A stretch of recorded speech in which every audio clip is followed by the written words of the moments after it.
izquierda de la filmina, no sé si eso lo querés ocultar para que se vea una por una. Esto, la verdad es que no sé cómo ocultarlo, pero... Eh, Creo que arriba, donde te sale diapositiva completa o algo de eso, a la izquierda. Ah, pero no quiero tocarlo eso, Pato, Bueno, porque bueno, sabes ya que cuando está. ponemos pantalla completa se nos va la duplicidad de pantalla. A ver, No hay problema, dejar. presentación con diapositiva. Mm, Vista. Puede ser No, en vista, ¿no? no, no me aparece. Bueno, no Bueno, importa. déjalo, No importa déjalo. porque igual voy a saltear alguna. Bueno, Bueno, arrancamos nomás, ¿no? Porque son las 6. sí, sí.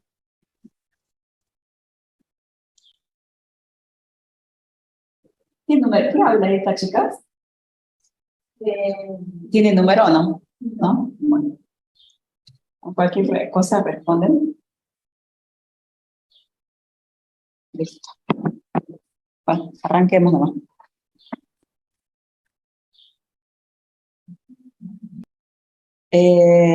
Y sí, grabemos, Sergio. Ok. Bueno, Sí, grabé. arranquemos. Hoy nos toca, Recording in progress. hoy nos toca ver el tema sociedades de capital. Lo vamos a dictar en 2 clases. La primera clase, la primera parte a mi cargo y la segunda parte a cargo de la contadora Egues. Vamos a trabajar con su material que está subido en la plataforma. Y bueno, con este Power nos va a servir de guía, digamos, para la clase de hoy. Primero, recordarles que seguimos con las rentas. ¿Quieres cerrar la puerta? Con las rentas de tercera categoría del artículo 53 de la ley. Y el artículo 53 de la ley nos trata respecto de los beneficios empresarios. Y siempre decimos que las rentas son de tercera categoría, las rentas obtenidas por los primeros incisos, el A, el B, el C, el D, el E, nos dice de ciertos sujetos, que son a los que nosotros le llamamos los sujetos empresas, ¿sí? Pero ¿qué sucede? Estos sujetos empresas tenemos que saber diferenciarlos según que sean aquellos sujetos del artículo 53A, que nos dice el 53A, los responsables incluidos son rentas de tercera categoría, las obtenidas por los responsables incluidos en el artículo 73. Entonces, el 53A ya nos va diciendo que esos responsables del artículo 73, que son aquellos que la ley del impuesto a las ganancias les llama sociedades de capital. Y esos responsables del artículo 73, digamos, que son los del 53A, obtienen rentas de tercera categoría y se diferencian de los otros sujetos que también no tienen rentas de tercera categoría, como ser el resto de otras sociedades, como ser la empresa unipersonal, los fideicomisos. ¿En qué se diferencian? En que los sujetos del 53A, las llamadas sociedades de capital, van a ser los sujetos que van a ingresar la obligación tributaria. Sin embargo, los sujetos de empresa de los otros incisos o apartados del artículo 53 de la ley son aquellos sujetos de empresas que también obtienen rentas de tercera categoría, igual que las sociedades de capital, y le aplicamos las mismas normas también que las sociedades de capital para la determinación de la renta. Pero no son aquellos sujetos que ingresan la obligación tributaria. Entonces, de eso se diferencia la sociedad de capital del resto de los sujetos empresas, ¿sí? Entonces, la clase de hoy apunta, digamos, al análisis de sociedades de capital. Entonces, vamos a ver qué es lo que, o cuáles son los sujetos que la ley de ganancias entiende o denomina sociedades de capital. Y para ello, nosotros vamos al artículo 73 Y el artículo 73 básicamente nos dice, las sociedades de capital, por sus ganancias netas imponibles, quedarán sujetas a las siguientes tasas. Y nos comienza a indicar, digamos, cuál va a ser la tasa. ¿Qué significa? Que primero tenemos que llegar a determinar la ganancia neta de la sociedad de capital.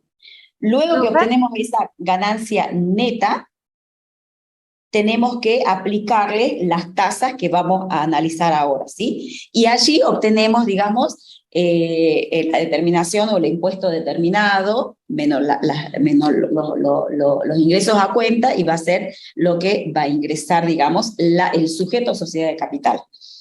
Sin embargo, el resto de los sujetos empresa, ¿qué es lo que van a hacer? Van a determinar también su ganancia neta. Alguien habla, pero... Perdón, Lili. Ahí están diciendo de que no se están cambiando las filminas. No sé si es que vos estás progresando. No estoy cambiando filmina. Ah, perfecto. Les aviso cuando cambie filmina. Pero sí se está escuchando también una voz de fondo, pero no he yo también la escucho todavía. Sí, yo también la escucho, la voz de fondo. Valdés dice, tenés micrófono abierto. Valdés, por favor, que lo cierre. Gracias. Perdón, Lili, seguí nomás. Bueno. Entonces, continuando con los otros sujetos que obtienen rentas de tercera categoría que no son sociedad de capital, ¿sí? Esos otros sujetos también vamos a encontrar cuál es su ganancia neta sujeta a impuestos, pero a esos otros sujetos no le vamos a aplicar las alícuotas que nos indica el artículo 73. ¿Por qué? Porque el artículo 73 dice clarito que es para las sociedades de capital. Y las sociedades de capital, ¿sí? El 53, inciso A, me remite a que son aquellas que va a indicar taxativamente en el 73, que es lo que vamos a ver en la clase de hoy. En síntesis, fíjense en que el 73A apartado 1 dice sociedad anónima, el otro dice SRL, etcétera, ¿sí?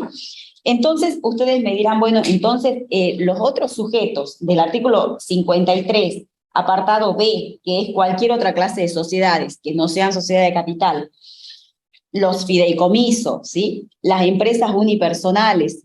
Entonces, ¿cómo tributan? Bueno, para esos otros sujetos, nosotros aplicamos el artículo 54 de la ley. ¿Qué nos dice el artículo 54 de la ley? Atribución del resultado a los socios. ¿Qué significa entonces? Que estos sujetos empresas no son quienes van a ingresar la obligación tributaria, sino que tienen que asignar el resultado al socio, y es el socio quien va a ingresar la obligación tributaria, ¿sí? Por eso es que diferenciamos los sujetos empresas. ¿Quiénes son sociedades de capital? Cuando determinamos la ganancia, en general, 90% aplicamos las mismas reglas. Todo lo que vinimos viendo de las deducciones especiales de tercera categoría, el tema de la evaluación de los bienes de cambio, los criterios de evaluación, le aplicamos las mismas reglas a todos los sujetos de empresa. ¿Dónde comenzamos a diferenciar? Cuando vamos a ver o a analizar, a ver, ¿ellos ingresan la obligación tributaria o no ingresan la obligación tributaria? ¿Sí? Solamente ingresan la obligación tributaria las que la ley de ganancias denomina sociedad de capital, o sea, las del artículo 73. ¿Qué hacemos con el resto de los sujetos de empresa? Con el resto de los sujetos de empresa vamos a hacer aplicación del artículo 54, que nos dice el resultado del balance impositivo, porque ya dijimos, cuando nosotros buscamos la ganancia neta, ¿sí?, del sujeto empresa, justamente lo que buscamos determinar es el resultado del balance impositivo o la ganancia impositiva, ¿sí? Bueno, entonces, me dice el 54, el resultado del balance impositivo de las empresas unipersonales, porque la empresa unipersonal es un sujeto empresa que no está incluido en el 73, o sea que no es considerada sociedad de capital. Pero también me dice de las sociedades incluidas en el 53B. ¿Y qué me dice el 53B? Todas las que deriven de cualquier otra clase de sociedades. ¿A quién colocamos ahí? A la famosa sociedad libre, la sociedad irregular, la sociedad o la vieja sociedad de hecho, si quieren llamarlo así, ¿sí? la sociedad de la sección cuarta de la Ley General de Sociedades. Esta es la que va en el 53B. Entonces, la empresa unipersonal y, por ejemplo, la sociedad, digamos, del 53 y la sociedad del 53B, nos dice el artículo 54 que ese resultado que obtengan estos sujetos de empresa se considerará, en su caso, íntegramente asignado al dueño, si es que se trata de la empresa unipersonal, o distribuidos entre los socios, ¿sí? Aun cuando no se hubiera acreditado en sus cuentas particulares. Por eso es que cuando nosotros buscamos determinar esa ganancia neta o el resultado impositivo de los sujetos de empresa, cuando se trata de estos sujetos de empresa del 53 B y C, y la empresa unipersonal que está en el D, disculpen, cuando se trata de estos sujetos de empresa, nosotros determinamos la ganancia neta y ¿qué hacemos? Trasladamos esa ganancia neta a la columna en la determinación en conjunto que hacemos de la persona humana. Vieron que armamos segunda, primera, tercera y cuarta. Bueno, mandamos esa renta neta del sujeto empresa y la colocamos allí como renta de tercera categoría dentro de la determinación en conjunto, ¿sí? Eso es aplicación del artículo 54 de la ley, ¿sí?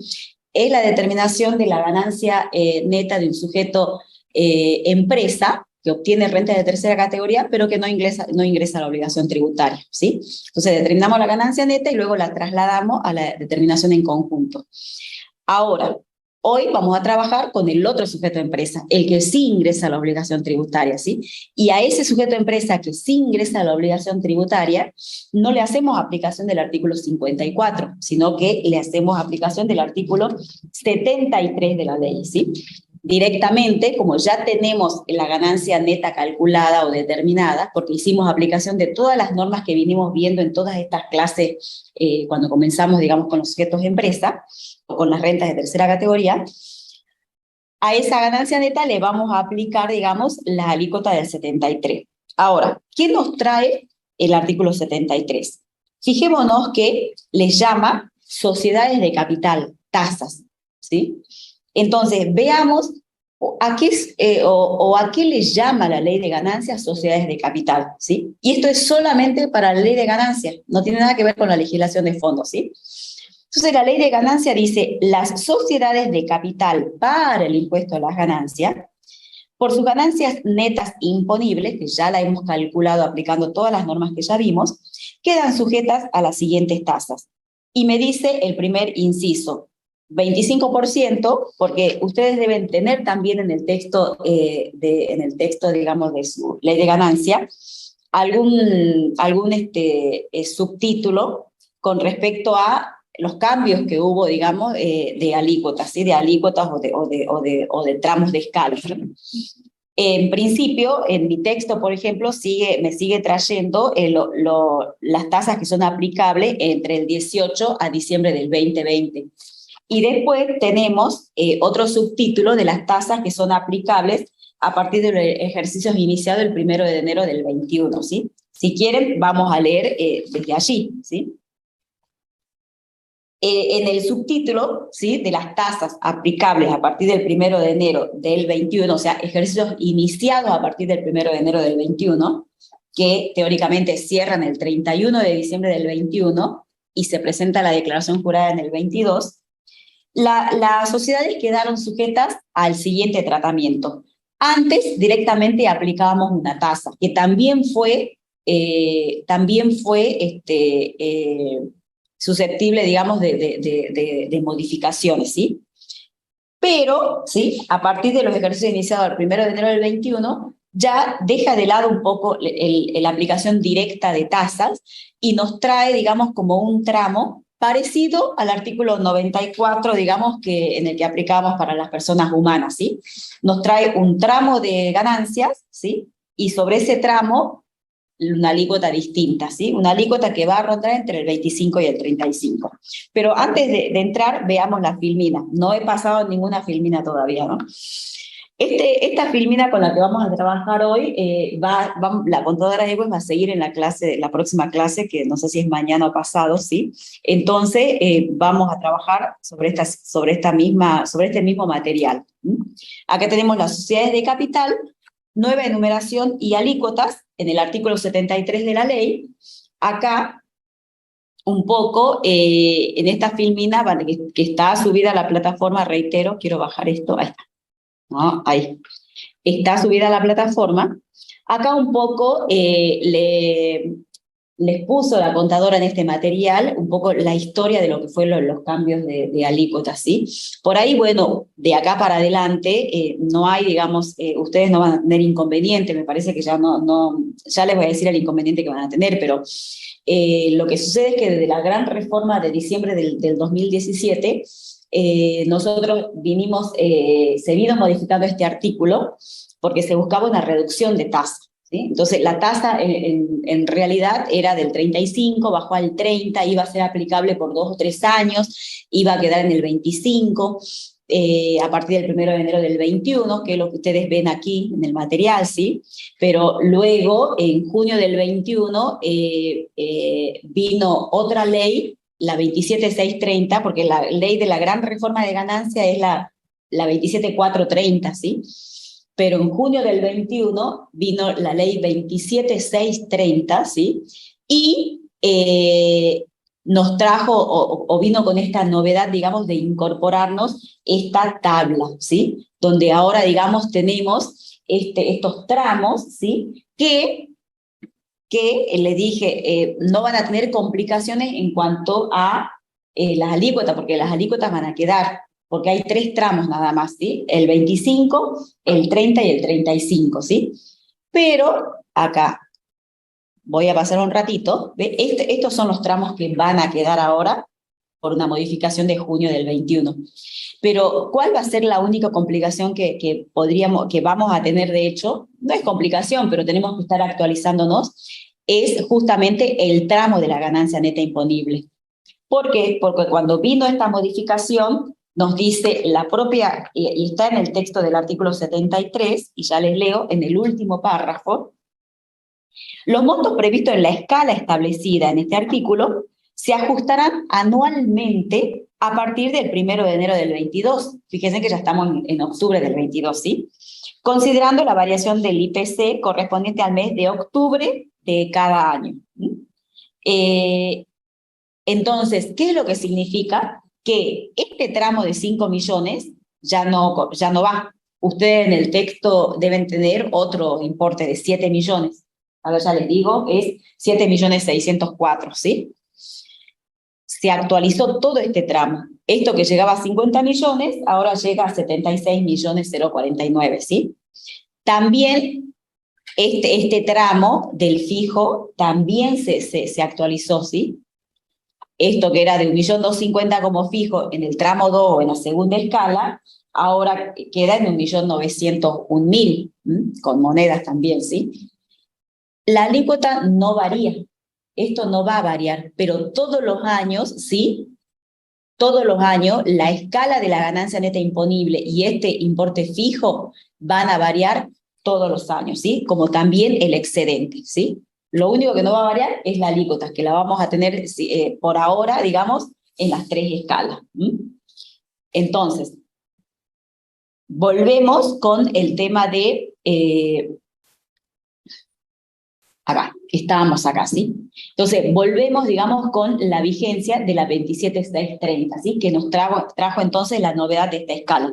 ¿Por qué les digo también esto? Porque en realidad ustedes siempre tienen la costumbre de ver exámenes parciales viejos para practicar, libros también van a ir a ver doctrinas, ¿sí? Y van a ver esto, y van a ver que es distinto, ¿sí? Entonces, por eso es importante que le expliquemos un poco porque todos estos años fueron años de muchas reformas. Entonces, para que ustedes vayan y sepan hasta dónde pueden, digamos, estudiar o pueden tomar, digamos, lo que ustedes lean en los libros, ¿sí? Ustedes van a los libros, ya saben que en el caso de una determinación, digamos, de una ganancia de una sociedad de capital, saben que cuando lleguen a la etapa, digamos, de la ganancia neta está todo bien, y cuando ya tengan que hacer la determinación del impuesto, ya saben que eso cambió, ¿sí? Ya no lo toman, digamos, de ese libro, de esa doctrina vieja, porque ya saben que ahora tienen que aplicar el tramo de 3 escalas, ¿sí? Bueno, si seguimos, digamos, con el tema de otra novedad, digamos, que trajo, digamos, el artículo 73, es el inciso B, que en el inciso B también sujeta, digamos, a los famosos establecimientos permanentes, ¿sí? También le aplica, digamos, la misma tasa, ¿sí? Dice, los establecimientos permanentes definidos en el artículo 22 quedarán sujetos a la escala del inciso A precedente, ¿sí? O sea, del 25 al 35, ¿sí? Y después nos dice, dichos establecimientos deberán ingresar la tasa adicional del 7% al momento de remesar las utilidades a su casa matriz. Ya vamos a ver qué es lo que significa eso, pero es para que lo tengan en cuenta. 73, apartado A, ¿sí?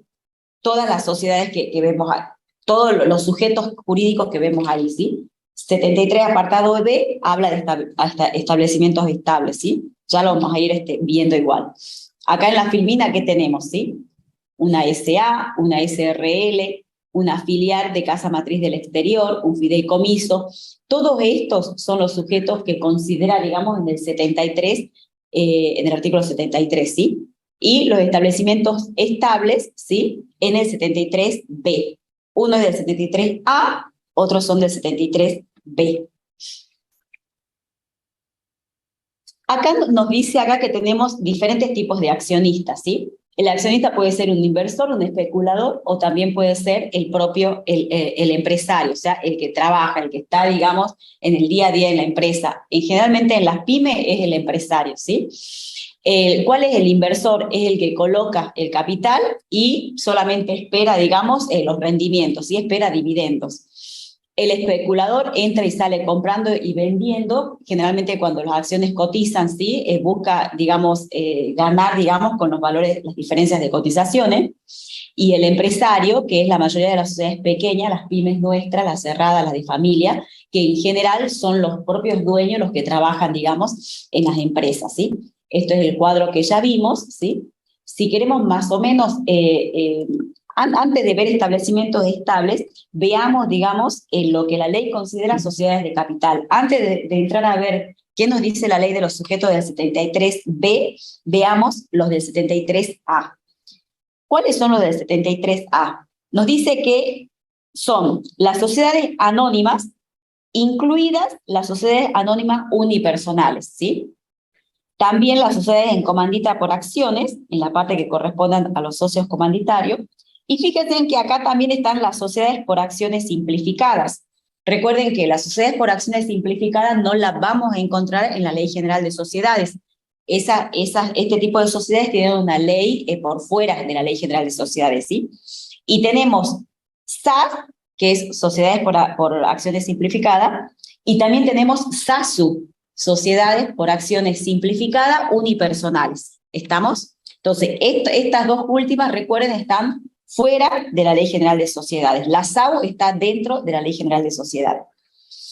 Y constituidas en el país, ¿no? Todos los sujetos del 73A, ¿sí? Son constituidos en el país.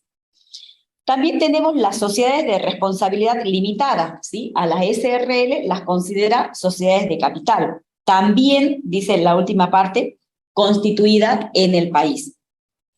Fíjense en el apartado 3, dice, las asociaciones, fundaciones, cooperativas, entidades civiles y mutualistas. Fíjense, por eso le decimos acá, no mezclemos con la legislación de fondo, porque para la ley del impuesto a las ganancias, todos estos sujetos, ¿sí? En general las asociaciones civiles, son, digamos, para la ley de ganancias, sociedades de capital.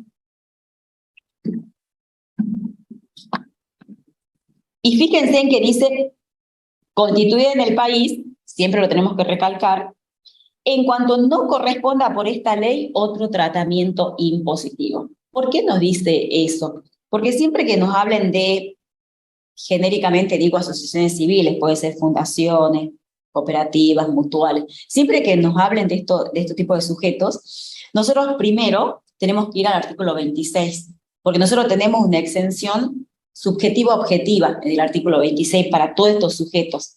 Si nosotros vamos al artículo 26 de la ley, nos dice, a ver, 25, 26, están exentas del gravamen, por ejemplo, En el D, las utilidades de las sociedades cooperativas. En el E, las ganancias de las instituciones religiosas. En el F, las ganancias que obtengan asociaciones, fundaciones, entidades civiles. En el G, la ganancia de las entidades mutualistas, ¿sí? Por supuesto, tiene que cumplir, digamos, otros requisitos, ¿sí? Pero lo que me dice acá la ley en el texto del 73 es que se las va a considerar sociedad de capital y van a tener que tributar a la tasa que tributan la sociedad de capital, que es del 25 al 35 según el tramo de escala, siempre que no corresponda, digamos, darle el tratamiento de exento. ¿Por qué? Porque están previstas en el artículo 26, ¿sí? ¿Por qué? Porque ya, no sé si lo dijimos, pero para ser, digamos, considerado o usufructuar de estas exenciones, estos sujetos en general tienen que hacer trámites ante la administración, ¿sí? Y tiene que salir una resolución, digamos, de donde se las declara sujeto exento, ¿sí? Porque no todos los sujetos están exentos, ¿sí? Entonces, si no corresponde, digamos, la exención, si no corresponde darle el tratamiento de exento, como dice acá la norma, no corresponde por esta ley otro tratamiento impositivo, entonces van a tributar como una sociedad, como tributa la sociedad anónima, ¿sí? Van a tributar como sociedad de capital.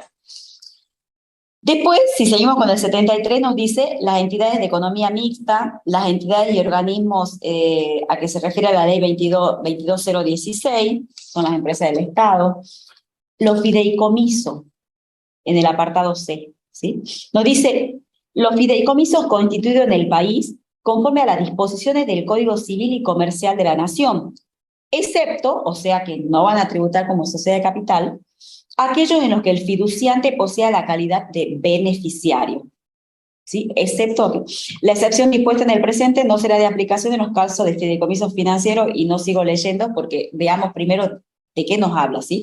Primero, nosotros sabemos que en la legislación de fondo el fideicomiso solamente es una figura contractual, ¿sí? No es, digamos, un sujeto con personería jurídica, pero sabemos que por la autonomía del derecho tributario, ¿sí? Se le puede, digamos, otorgar autonomía o personería fiscal, digamos, a ciertos sujetos. Tal, ustedes ya lo vimos desde las primeras clases, tal lo que sucede con las asociaciones indivisas, ¿sí? Que la legislación de fondo no tiene personalidad jurídica, pero tiene, digamos, personalidad tributaria, ¿sí? La asociación indivisa en el tramo que le corresponde, por supuesto. Bueno, con el fideicomiso pasa un poco lo mismo, ¿sí? También, digamos, se le tiene, digamos, personería fiscal o tributaria, pero lo importante acá es que ustedes sepan diferenciar cómo va a tributar el fideicomiso. ¿De acuerdo a qué? De acuerdo a lo siguiente. Esta es mi figura del fideicomiso. Nosotros tenemos varias, no sé si decirle partes, ¿sí? En un contrato de fideicomiso. Nosotros tenemos el fiduciante, que el fiduciante es el que entrega los bienes, ¿sí? ¿A quién entrega? El fiduciante es el propietario de los bienes, que se los entrega al fiduciario, y el fiduciario es un administrador de ese patrimonio fideicomitido que está compuesto por los bienes que le entregó el fiduciante, ¿sí? Y por supuesto, por el resto de los bienes, si es que por la buena administración del fiduciario, ¿sí? Pero ¿qué sucede? El fiduciario administra este patrimonio fideicomitido, ¿sí? Y obtiene rentas. Y las rentas que obtiene se las tiene que dar a un beneficiario que ya está indicado, digamos, en el contrato de fideicomiso. Cuando se hace el contrato de fideicomiso, se indican, digamos, cuáles son las partes intervinientes, ¿sí? Entonces, el beneficiario va a estar designado en el contrato de fideicomiso. Entonces, el fiduciario sabe que las rentas o los beneficios se los tiene que entregar a esta persona. Como también está expresamente también indicado en el contrato que cuando se termine, digamos, la gestión, los bienes remanentes van a pasar al fideicomisario, ¿sí? Los bienes remanentes van a pasar al fideicomisario, ¿sí? Que el fideicomisario puede ser el propio fiduciante, ¿sí? O no. ¿Mm? Bueno, esta es la figura del fideicomiso. Ahora, ¿qué es lo que me dice? Y vuelvo a leer despacito el texto de sociedad de capital. Me dice el texto: va a ser considerada sociedad de capital, sí, los fideicomisos constituidos en el país conforme a la disposición del Código Civil y Comercial, excepto aquello en los que el fiduciante posea la calidad de beneficiario. Fiduciante es el que entrega los bienes y beneficiario es el que recibe las utilidades. Entonces, no va a ser considerada o no va a tener que tributar como sociedad de capital, ¿sí? ¿Qué tipo de fideicomiso? El tipo de fideicomiso donde estas dos figuras coincidan, donde el fiduciante sea el beneficiario. Ese no va a tributar como sociedad de capital. ¿Por qué? Porque está dentro de la excepción. El 73 me dice, las sociedades de capital por sus ganancias netas quedan incluidas a la siguiente tasa, del tanto por ciento, del 25 al 35, y me comienza a indicar cuáles son los sujetos. Cuando llega al 6 dice, los fideicomisos, ¿sí?, van a tributar como sociedad de capital, excepto, o sea que deja fuera aquel fideicomiso en los que el fiduciante posea la calidad de beneficiario, ¿sí? Fiduciante sea igual a beneficiario. Es como que, este es como que es el fideicomiso transparente que le llama, ¿sí? Entonces, este tipo de fideicomiso no va a tributar como sociedad de capital, ¿sí? Después sigue diciendo este artículo. La excepción dispuesta en el presente párrafo no será de aplicación, o sea, ¿qué quiere decir? Que sí va a tributar como sociedad de capital en los casos de fideicomisos financieros o cuando el fiduciante beneficiario sea un sujeto comprendido en el título quinto, que es un sujeto que haya un beneficiario del exterior, ¿sí? Entonces, rebobinamos, ¿sí? Fiduciante es igual a beneficiario, sabemos que no aplicamos el artículo 73, ¿sí? Ahora, se trata de un fideicomiso financiero, ¿sí? Tenemos que aplicar el artículo 73, ¿sí? Y se trata de el fiduciante que es beneficiario, ¿sí? Pero es un sujeto del exterior, aplicamos artículo 73. No siempre puede ser una sola persona, ¿no? Pueden ser varias personas. Pero si una, por ejemplo, son 2 o 3 fiduciantes, ¿sí? O 2 o 3 beneficiarios, pero con que uno de los sujetos, ¿sí?, de esta identidad, con que uno de los sujetos sea un beneficiario del exterior o un sujeto del exterior, la norma ya lo trae al tratamiento de sociedad de capital, ¿sí? O sea, es como que lo más exigente es darle el tratamiento de sociedad de capital, ¿sí? Para aquellos casos que son, o para aquel fideicomiso transparente, ¿sí?, para esos casos le da otro tratamiento, que ya lo vamos a ver, ¿sí? Pero ante la duda de algo o ante una característica distinta, por ejemplo, que alguna de las partes sea un sujeto del exterior, ya lo manda al tratamiento, no sé si es más gravoso o no, pero lo manda al tratamiento de sociedad de capital, ¿sí? Entonces, ahora ustedes me dirán, pero entonces, ¿cómo tributa el fideicomiso o la ganancia neta de los fideicomisos donde el fiduciante sea igual o coincidente con el beneficiario, ¿sí? Bueno, vamos un ratito al artículo 50, al de tercera categoría. El de tercera categoría, chicos, ¿sí?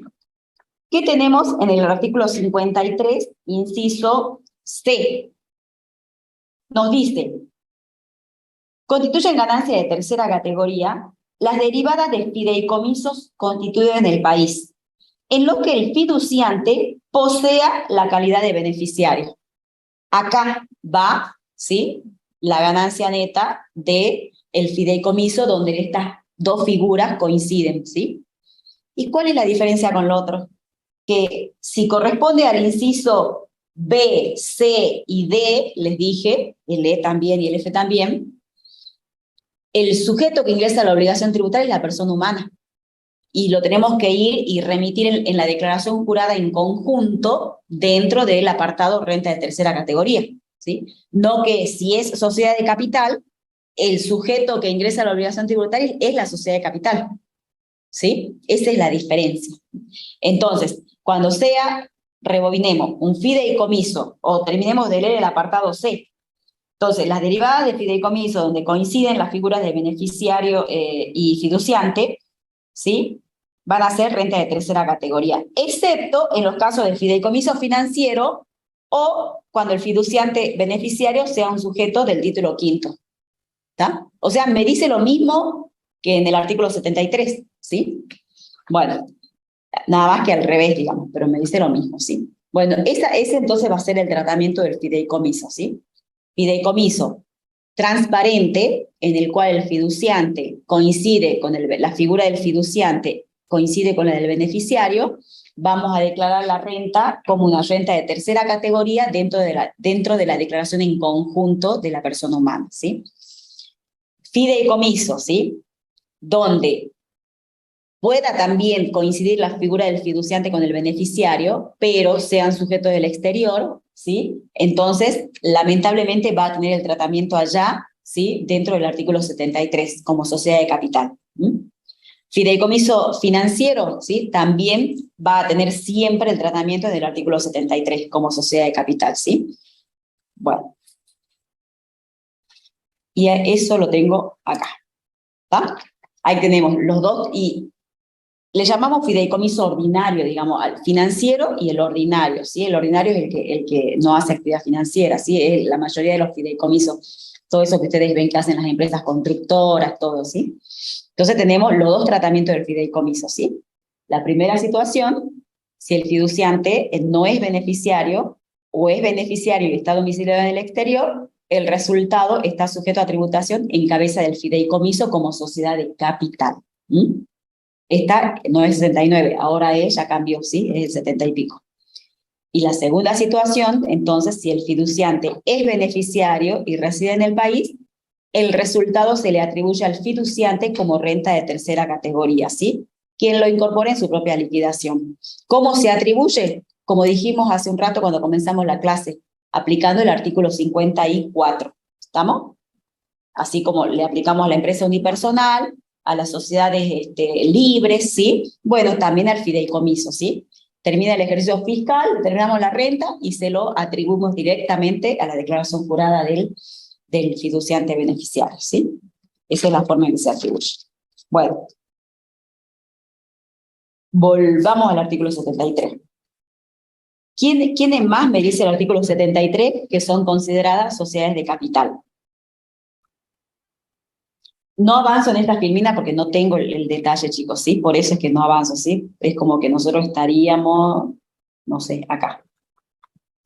Estoy viendo este detalle ahora, ¿sí? ¿Sí? Por eso es que no se asusten porque no estoy con la filmina. Estoy con el texto legal, que creo que todos tenemos que estar con el texto legal, ¿no? Vimos el apartado 6. El apartado 7 también es algo parecido. Los fondos comunes de inversión constituyen el país, ¿sí? El apartado 8, las sociedades incluidas en el inciso B, el apartado 8 sí es nuevo en el sentido de que vino con la gran reforma, digamos, de la ley de ganancias, y en este apartado 8 lo que hace es incorporar, digamos, un régimen opcional, ¿sí? ¿Para quiénes? Para aquellas sociedades incluidas en el artículo 53B, que son el resto de las sociedades que les dije que allí, por ejemplo, entran las sociedades libres, ¿sí? Bueno, para el caso ese de las sociedades del 53B y para los casos de los fideicomisos comprendidos allí en el inciso C, esos que la figura del fiduciante y del beneficiario coinciden, dice que también pueden tributar como sociedades de capital si es que optan, ¿sí?, por tributar conforme a las disposiciones del presente artículo, nos dice, ¿sí? Y nos aclara que dicha opción podrá ejercerse en tanto los referidos sujetos lleven registraciones contables que le permitan confeccionar balances comerciales y que deberá mantenerse la opción por 5 periodos fiscales contados a partir del primer ejercicio en que se aplique la opción, ¿sí? Entonces, el apartado 8 es toda una novedad, pero lo que hace es darle la opción, ¿sí?, a aquellos sujetos, digamos, que en principio la ley lo establece, ¿sí?, que la forma, digamos, en que van a ingresar la obligación tributaria es mediante la declaración jurada en conjunto, ¿sí? Lo que hace el apartado 8 del 63 es decirles, si quieren, pueden hacer, digamos, que esas rentas tributen como sociedad de capital, ¿sí? Es opcional, pero una vez que ejercieron la opción, la tienen que mantener por 5 años, ¿sí? Y al margen de eso le ponen una obligación, que tienen que hacer balances, ¿sí? Tienen que llevar balance. Bueno, ¿qué me termina diciendo el artículo 73, último párrafo, el apartado A? Los sujetos mencionados en los apartados anteriores quedan comprendidos en este inciso desde la fecha del acta fundacional o de celebración del respectivo contrato según corresponda. Y para los sujetos mencionados en el apartado 8, desde el primer, que son los opcionales, desde el primer día del ejercicio fiscal siguiente al del ejercicio de la opción, ¿sí? Entonces, bueno, esto un poco, digamos, para recordarles, pero es desde la fecha del acta fundacional ya quedan comprendidos en este régimen, ¿sí? O sea, son sujetos aparte del impuesto desde la fecha del acta fundacional, ¿sí? Les digo porque a veces se crean los sujetos, ¿sí? Y después, como a los varios años recién van a querer, digamos, inscribirlos en los tributos, ¿sí? Y en realidad la obligación está desde la fecha del acta fundacional, no desde que el contribuyente o el sujeto aparece, digamos, a realizar sus primeras inscripciones en los fiscos, ¿sí? Y ahora sí vamos a los del apartado B, que el apartado B, el 73B, también, digamos, fue, digamos, un poco, digamos, novedoso, ¿sí? ¿Qué me dice el apartado B? Los establecimientos permanentes, fíjense, definidos en el artículo 22. O sea que esto no lo teníamos antes nosotros, ¿sí? También van a tributar, digamos, nos da la misma escala, digamos, que las sociedades constituidas en el país. Sí, nos da la misma escala, ¿sí? Entonces, vamos a ver quiénes son estos sujetos, ¿sí? Acá en la filmina de la pantalla, como les digo, esto es la incorporación, digamos, de qué es lo que entendemos por establecimientos permanentes, fue producto, digamos, de la gran reforma de diciembre del 17, que ahora lo vamos a ver en el artículo 22, ¿sí? ¿Cuál es, digamos, el objetivo, digamos, de captar, digamos, este tipo de sujetos, ¿sí? Es para evitar, digamos, el traslado de utilidades y bases a países de baja o nula tributación, ¿sí?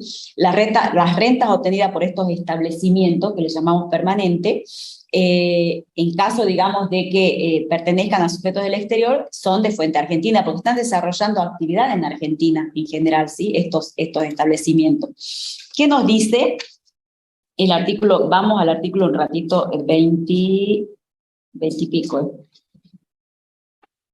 22, ¿sí? El artículo 22 nos dice, a los efectos de esta ley, el término establecimiento permanente significa un lugar fijo de negocios, mediante el cual un sujeto del exterior realiza toda o parte de su actividad, ¿sí? Por ello es que en el texto, digamos, en el mismo texto legal nos ejemplifica, ¿sí? Y nos dice que se va a entender por establecimiento permanente, por ejemplo, si tienen en la Argentina una sede de dirección o administración, si tienen una sucursal, una oficina, una fábrica, un taller, una mina, ¿sí? Una mina, un pozo de petróleo, ¿sí? Entonces, cuando nosotros, digamos, encontremos, ¿sí?, que hay un sujeto del exterior y en la Argentina, digamos, tiene, digamos, un establecimiento de estos tipos que me indica la norma, ¿sí?, que después me da más detalles, ya vamos a seguir avanzando, entonces ya lo tenemos que identificar como un establecimiento permanente, ¿sí? ¿Por qué? Porque la empresa no va a estar en Argentina. La empresa puede ser una empresa, no sé, de inglesa, una empresa norteamericana, una empresa uruguaya, pero si tiene aquí una oficina, una fábrica, un taller, nosotros ya tenemos que decir, no, esto es un establecimiento permanente. ¿Y qué significa que sea un establecimiento permanente? Que tiene que tributar en la Argentina, ¿sí? Por las ganancias que generen, digamos, que se generen en Argentina, ¿sí? Nos continúa diciendo el texto legal. El término establecimiento permanente también comprende, fíjense, también comprende, y creo que es esto, una obra, construcción o proyecto de montaje o instalación, ¿sí? Con un plazo de duración superior a 6 meses. Por supuesto, siempre realizado en el país. Es como que la empresa extranjera puso o extiende su mano, pone sus pies en nuestro territorio, ¿sí? Por alguno de estos medios. En caso de subcontratar con empresas locales para dicha tarea, también se van a adicionar el tiempo que trabajen estas empresas locales para el conteo, digamos, de estos 6 meses para considerarlo establecimiento permanente en Argentina, ¿sí? También nos dice que la prestación de servicios desde el exterior, incluida la consultoría, en forma directa o por medio de empleados contratados, también por el mismo plazo, ¿sí? Se lo va a considerar establecimiento permanente. Después, también, y esto es importante, fíjense acá, todo esto que nos trajo la reforma vino a aclarar, la verdad, muchos casos, o a incluir, mejor dicho, muchos casos, digamos, dentro de la tributación, ¿sí? Los establecimientos permanentes se entenderán que también, digamos, existe cuando el sujeto del exterior tenga en el país una persona, no importa si es humana o jurídica, pero que esa persona en el país ejerza poderes para concluir contratos, ¿sí? Y esto se ve muchísimo acá, más con el tema de ahora de que están, digamos, con las explotaciones mineras. Hay muchas empresas que vienen y firman, digamos, contrato con los dueños de las áreas mineras para, digamos, contratos de confidencialidad. Comienzan con los contratos de confidencialidad hasta que se concreta, digamos, todo el tema de las adquisiciones, ¿sí? O la explotación, o el acuerdo de explotación. Entonces, fíjense, y tienen una persona acá que viene y firma los contratos en representación de las empresas extranjeras, ¿sí?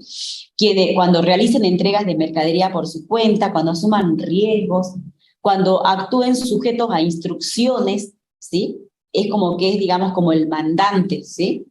Cuando ejerzan actividades propias del sujeto extranjero, cuando perciban, esas personas que estén actuando acá en Argentina, perciban una remuneración, o sea, de parte del sujeto extranjero, ¿no? Independientemente del resultado de sus actividades, ¿sí? O sea que es como que acá hay que tener en cuenta que lo está representando, ¿sí? El que está, digamos, operando en Argentina o haciendo todas estas gestiones, si quieren llamarlo así, está representando al sujeto del exterior, ¿sí? Entonces, también estos casos ya tenemos que comenzar a abrir los ojos y decir, es establecimiento permanente. Y si es establecimiento permanente, no, tengo que ver, digamos, a ver, porque puede generar renta, digamos, de fuente argentina y tengo que aplicar o darle el tratamiento de sociedad de capital del artículo 73, inciso B, ¿sí? Entonces, a ver, ¿qué más tenemos acá? No se considera que existe un establecimiento permanente, todo esto lo dice el texto legal. El artículo 22 es larguísimo, ¿sí? Y ahí me dice, todo esto que está en la filmina es el artículo 22, ¿sí? Así que no lo copien, lean el artículo 22 directamente, ¿sí? Dice, no se va a considerar que existe un establecimiento permanente cuando se actúe a través de corredores, comisionistas y cualquier otro tipo de intermediario, pero que, fíjense, que goce de una situación independiente, o sea, el intermediario está trabajando en forma independiente, ¿sí? Actúa en el curso habitual de su negocio, sus relaciones comerciales no difieren de las efectuadas entre partes independientes, ¿sí? No obstante, cuando actúa total o principalmente por cuenta de un residente del exterior, este sujeto no se considerará como independiente, ¿sí? Yo hace un rato le dije cuando actúa como un mandatario, ¿sí? ¿Por qué? Porque el mandatario hace lo que le pide, digamos, su mandante, ¿sí? Pero cuando es un intermediario que está realizando, digamos, su actividad de forma independiente y le está haciendo gestiones al sujeto del exterior, no es ese el caso que toma la norma, sino toma ese caso donde el intermediario, el que le está haciendo las gestiones, lo hace, digamos, como en su nombre y representación, ¿sí? Actúa para el sujeto del exterior, ¿sí? Bueno, eso es con respecto, digamos, a los establecimientos permanentes. Y ya sabemos entonces que si tenemos algunos de esos casos, podemos captar uno de esos casos, sabemos que tenemos que hacerle la aplicación como sociedad de capital de 73, inciso B. Y encima del 73B es un poquito más agravado, ¿no? Porque fíjense en que dice, se los leí así al pasar, porque dije, ya vamos a ver primero qué es lo que es establecimiento permanente. Pero si seguimos leyendo el segundo párrafo del B, dice, dichos establecimientos deberán ingresar la tasa adicional, o sea, primero va a tener que tributar como una sociedad de capital en función de la aplicación de la famosa escala, ¿sí? Pero luego, ¿sí? Si a este establecimiento estable o permanente se le ocurre, digamos, remitir utilidades al exterior, va a tener que ingresar una tasa adicional del 7%. Va a tener, o sea que después, digamos, de aplicar la tasa del 25 al 35 sobre las utilidades, ¿sí? Por las remesas al exterior, un 7% adicional.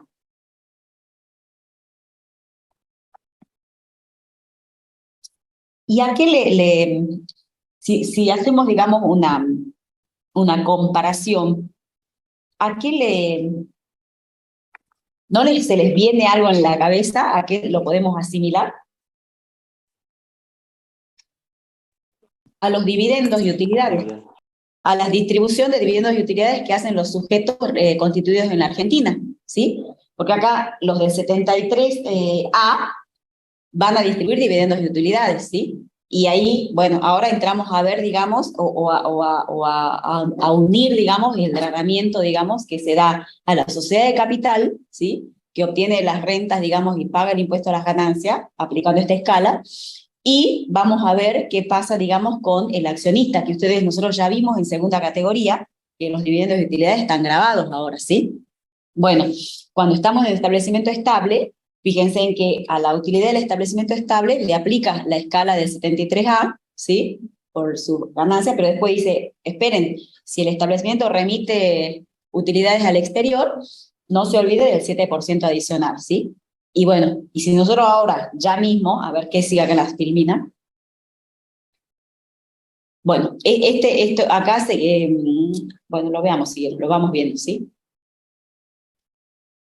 Anterior a la reforma, a la gran reforma de diciembre del 17, nuestra alícuota era del 35%, ¿sí?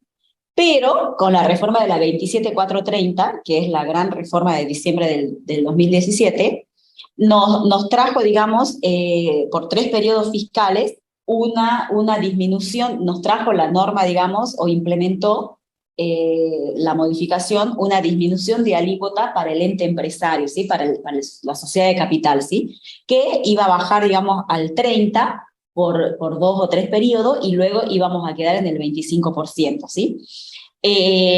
Pero cuando la reforma, la 27430, trae, digamos, esta disminución de la carga fiscal, en realidad, si nosotros vemos el conjunto, ¿sí? O la alícuota total entre la gravabilidad que se le da a la sociedad de capital, ¿sí? Y vino esta reforma con la gravabilidad de los dividendos y utilidades, entonces, por ahí ya vamos a ver un cuadrito, no sé si acá lo tenemos, entonces dijimos, no, acá no lo vi creo, ya a ver si se los busco.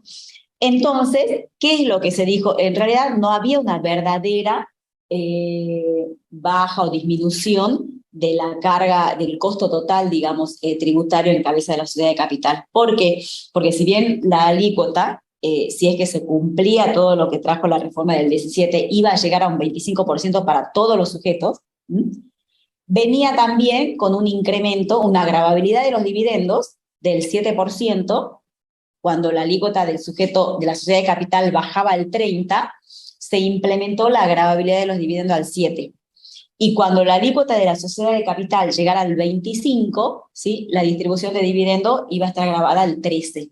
Entonces, después ya vamos a ver por ahí un cuadrito, si se los encuentro, cuando comparamos, digamos, hacemos la suma del peso económico del impuesto, ¿sí? Entre la sociedad de capital y entre la gravabilidad de los dividendos y utilidades, siempre terminamos igual tributando al 35%, ¿sí? Entonces, lo que trajo, digamos, un poco la reforma no es, digamos, disminución de la carga tributaria, sino que más bien era, digamos, porque se mantuvo en el 35%, nada más que la forma, digamos, en que se tributaba era un poco la sociedad, un poco el accionista, ¿sí?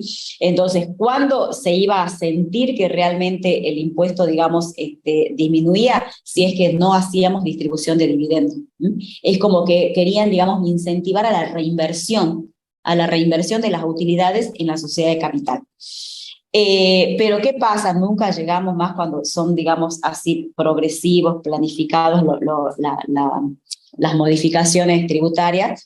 En general no se terminan, digamos, de completar porque siempre nos viene una reforma, ¿no? Y todos los años, en diciembre de cada año, es estar esperando porque hasta el 30 de diciembre nos traen reformas, digamos, porque como es un impuesto, digamos, de periodo, entonces todas las reformas que operen incluidas hasta el 31 de diciembre, son aplicables a todo el ejercicio fiscal del 1 de enero a 31 de diciembre. Entonces, por eso es que siempre ustedes van a ver que las reformas están todas en diciembre. Allí es donde, viste, nos damos con todas las novedades.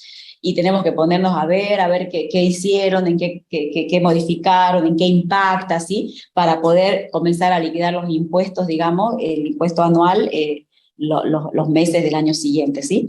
Bueno, y en este caso, nunca llegamos a la tasa del 25%. ¿Por qué? Porque la tasa del 25 comenzaba a operar del 1 de enero del 21 hasta el 31 de diciembre, en adelante. Pero en junio del 21, antes que llegue el periodo fiscal, el cierre, ahí ya vino esta otra ley que es la 27430, es la 27630, que es la que nos incorporó, digamos, la escala, ¿sí? Y esta escala va del 35, digamos, al 25, ¿sí? O sea que no llegamos o no llegó a quedar la tasa del 25% para todas las sociedades de capital, como estaba previsto, digamos, en la gran reforma de la 27430, ¿sí? ¿Por qué? Porque vino esta última reforma a traernos, digamos, el famoso tramo de tres tramos, ¿sí? La escala de 3 tramos. Bueno, esta actividad puntual tiene una tasa más agravada, ¿sí? Del 41.5. Y bueno, esto es lo que vimos. Esto es de la alícuota por remisión de ganancia a la casa matriz, ¿sí? Esto es lo que acabamos de leer, ¿sí? De los establecimientos permanentes, que antes no teníamos nada, ¿sí? No estaba grabado, ¿sí? Cuando vino la reforma del 17, se grabó, digamos, al 7%, después tenía que quedar al 13%, quedó al 7%, ¿sí? Que es lo que tenemos ahora vigente, ¿sí? Bueno, a ver, ¿qué más quería? Acá, esto no terminé de ver todavía, no estoy mirando qué es lo que es en el material. Bueno, está acá. Entonces, enganchando lo que dijimos, la gravabilidad en la sociedad de capital, ¿sí? Siempre lo tenemos que ver, digamos, con el tema de disculpen, el tema de la sociedad de capital del artículo 73, ¿sí? Lo vamos a analizar en conjunto, ¿sí? Con la renta de segunda categoría de los socios o accionistas, ¿sí? Y los socios o accionistas, este es el cuadro que les quería mostrar, ¿sí? Vino la gravabilidad de los dividendos también con la reforma del 2017, de diciembre del 2017, porque fíjense que hasta diciembre del 17, o sea que antes de diciembre del 17, fíjense que los accionistas, tasas sobre las utilidades y dividendos, estaban exentos, ¿sí? No estaban grabadas la distribución de utilidades y dividendos. Entonces, los accionistas no tributaban cuando se distribuían utilidades, ¿sí? Y la sociedad, ¿sí? Estaba grabada en el artículo 73 al 35%, ¿sí? Que eso es lo que se reemplazó ahora por la escala. Pero cuando se reemplaza, digamos, actualmente por la escala, antes era por la otra reforma, pero ahora por la escala, desde el 1 de enero del 21, que la ley es de junio del 21, ¿sí? Dejó a los dividendos, ¿sí? Con la gravabilidad del 7%, o sea que los dividendos siguen grabados al 7%. Fíjense para que ustedes vean que realmente no hay, digamos, una disminución en el peso económico del impuesto si lo vemos en su integridad, ¿no? Tanto en lo que tributa la sociedad como lo que tiene que tributar el accionista. Fíjense en que hasta antes de la gran reforma del 17, cuando los dividendos estaban, digamos, no grabados, o no incorporados, o no computables, ya les digo después la diferencia, fíjense que el impuesto total entre lo que pagaban los socios y la sociedad por la misma utilidad, ¿no? Era del 35%, y lo pagaba básicamente, y lo pagaba la sociedad, porque la tasa era del 35%, era una sola tasa para todos los sujetos sociedad de capital, ¿sí? Cuando vino la reforma esta, que les digo, que vino que nos traía, digamos, una disminución progresiva, que no llegamos, digamos, a usufructuar, digamos, de de los 3 años, digamos, de vigencia de esa reforma, porque ya nos modificaron otra vez. Con la reforma esta se baja la tasa del 35 al 30, con la gran reforma de diciembre del 17, ¿sí? Pero se graban los dividendos al 7.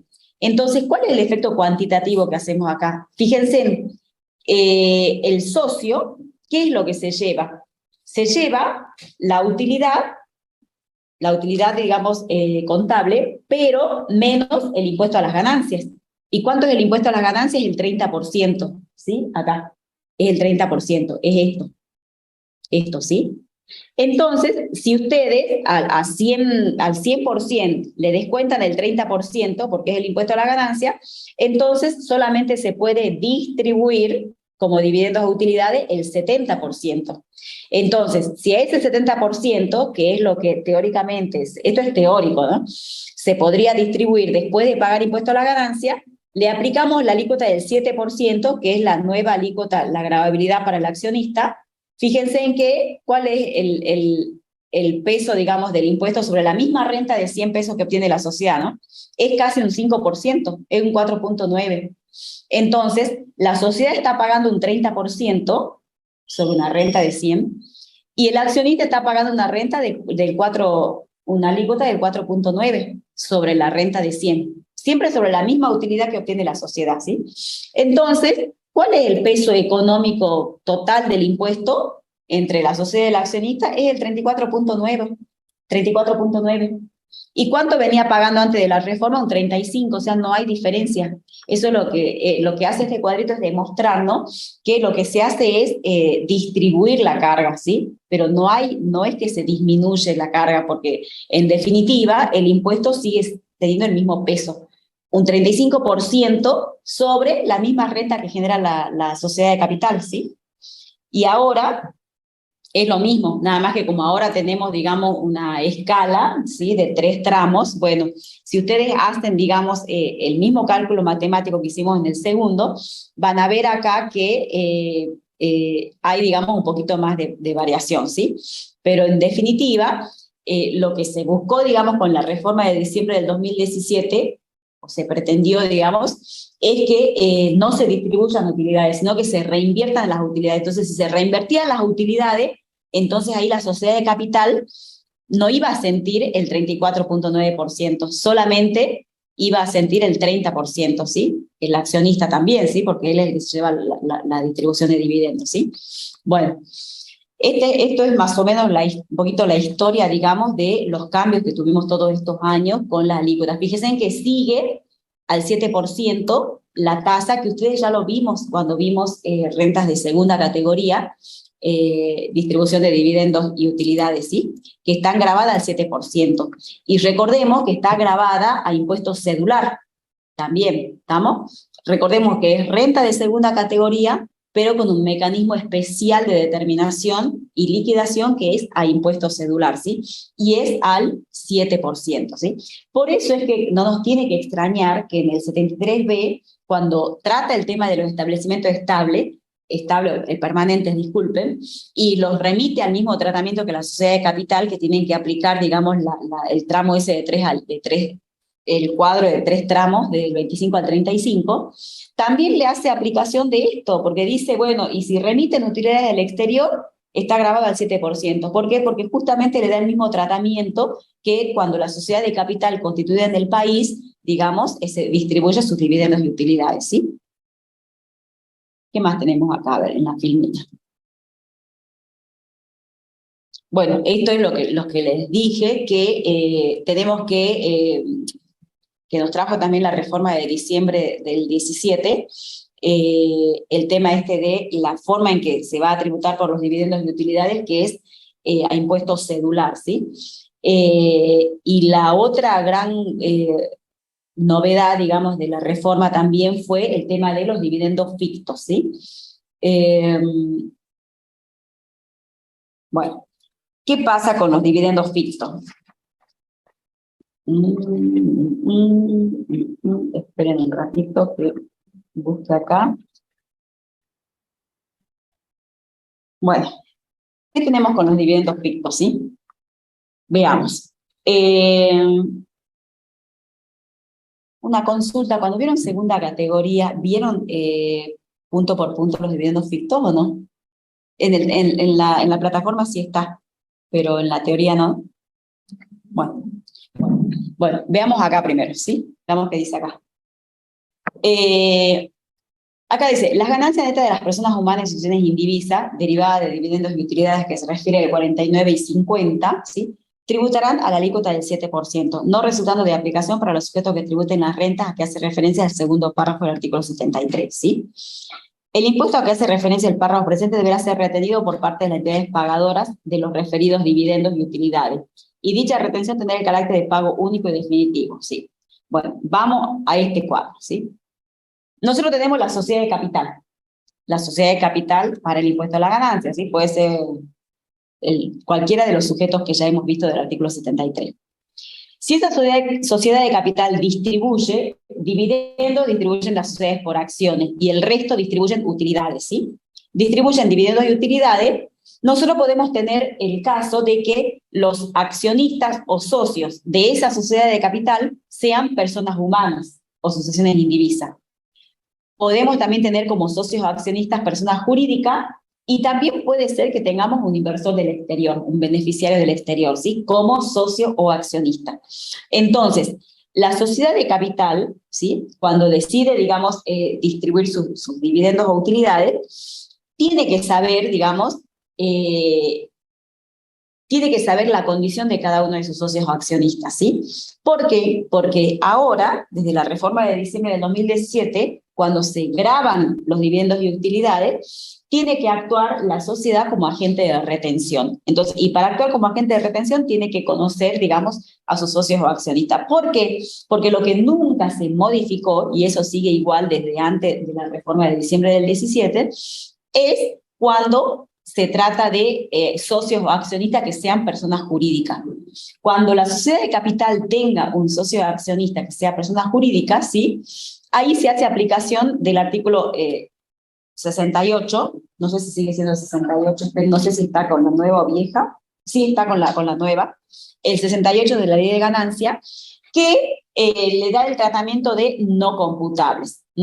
Entonces, la sociedad, digamos, de capital solamente va a actuar como agente de retención sobre aquellos dividendos y utilidades que se distribuya a personas humanas o sucesiones indivisas, ¿sí? Y por supuesto siempre va a caer el beneficiario del exterior, no importa si el beneficiario del exterior sea una persona jurídica. ¿Por qué? Porque se supone o se presume que siempre detrás de la persona jurídica, beneficiario del exterior, termina en una persona física. Por eso es que el beneficiario del exterior siempre, digamos, en el tratamiento que se le da, ¿sí? Por allí, digamos, en algunos casos se lo asimila con una persona humana, ¿sí? Entonces, cuando se distribuya a un beneficiario del exterior, aunque sea una persona jurídica, también le vamos a hacer la retención por distribución de dividendos, ¿sí? Pero en el caso de la persona humana, esto ya lo vimos, nosotros le vamos a dar el tratamiento de rentas de segunda categoría, le vamos a aplicar la metodología de liquidación de impuestos cedular, ¿sí?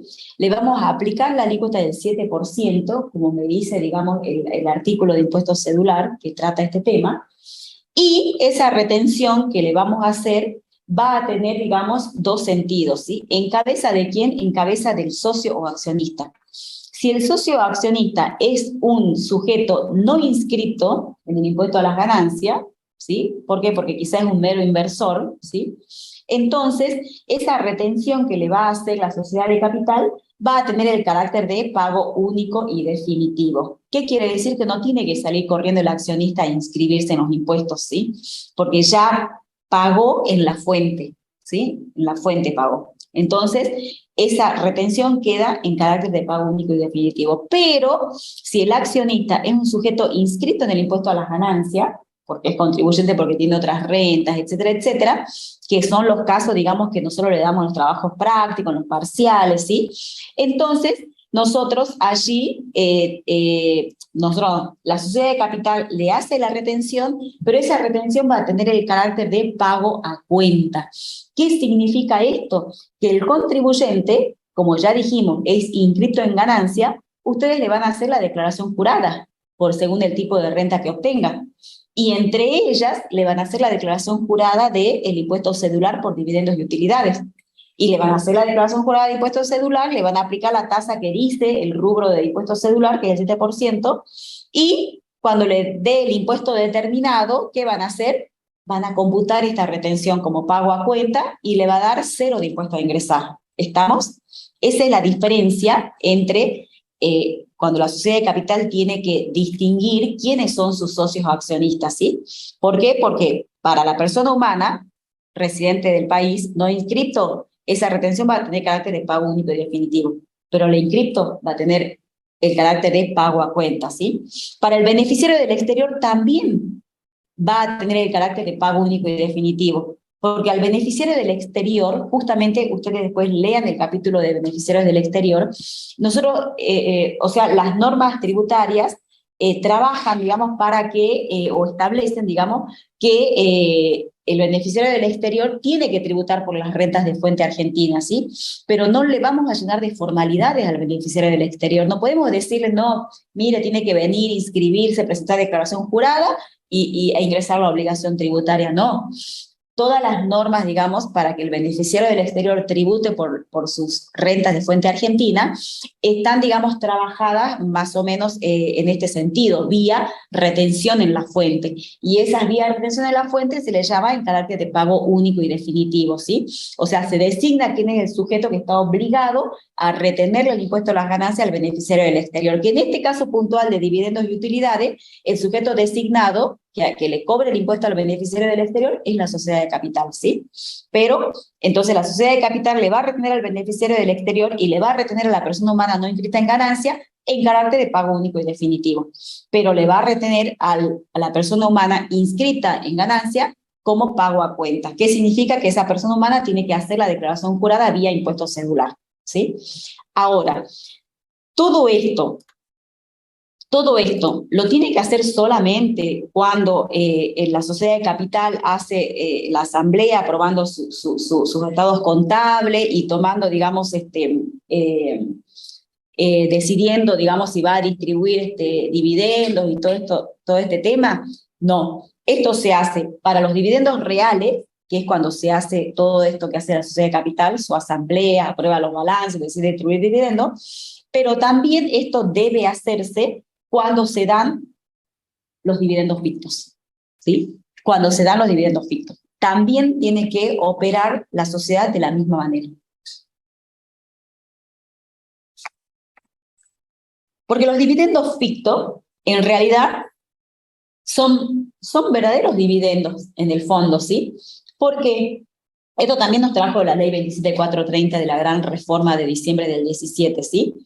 ¿Por qué? Porque en realidad nos trae una serie de hechos que ocurren, ¿sí? Que son, digamos, comprobables, que el accionista o el socio, digamos, está como disfrutando, digamos, de esos retiros, de esos hechos, de todo lo que vamos a ver ahora, pero no se le daba el tratamiento de, digamos, de dividendo o utilidades. ¿Por qué? Porque faltaba una formalidad. ¿Cuál era la formalidad? Esa que hemos mencionado hace un rato, que se reúna la asamblea o reunión de socios y decida y lo vuelque, digamos, en sus actas de asamblea de que se están distribuyendo dividendos. Entonces, la sociedad nunca distribuía dividendos, pero en la realidad, el socio accionista, y ni hablemos, en la mayoría de las empresas pequeñas y familiares, se viven llevando los dividendos, los socios accionistas, ¿sí? Y ahora, con más razón, si están grabados, imagínense, ¿sí?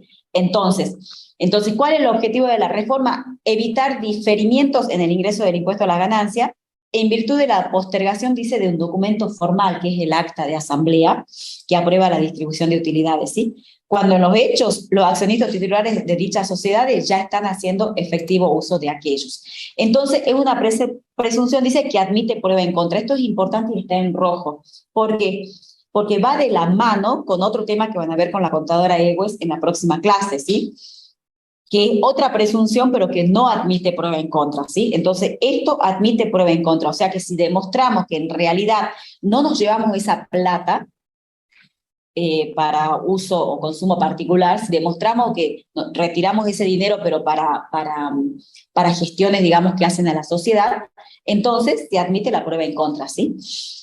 Existen 3 elementos, dice, para que se deben dar en forma concurrente. Primero, el hecho conocido, que esto nos trae la ley una lista.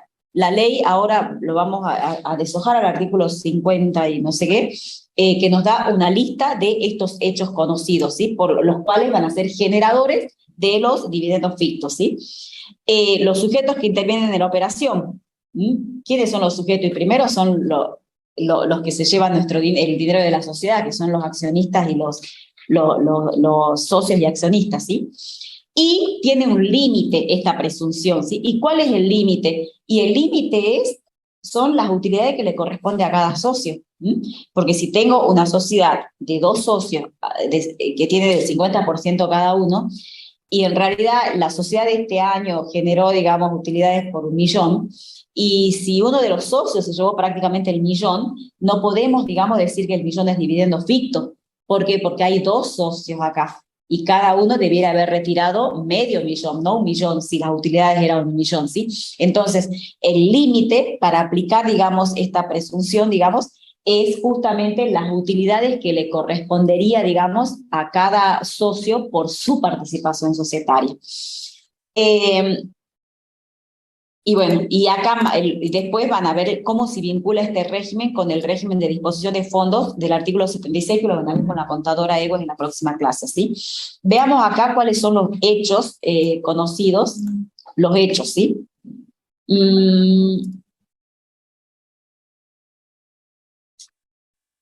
En el artículo 50 es, a ver, esperen, 48, 49, 50, ¿sí?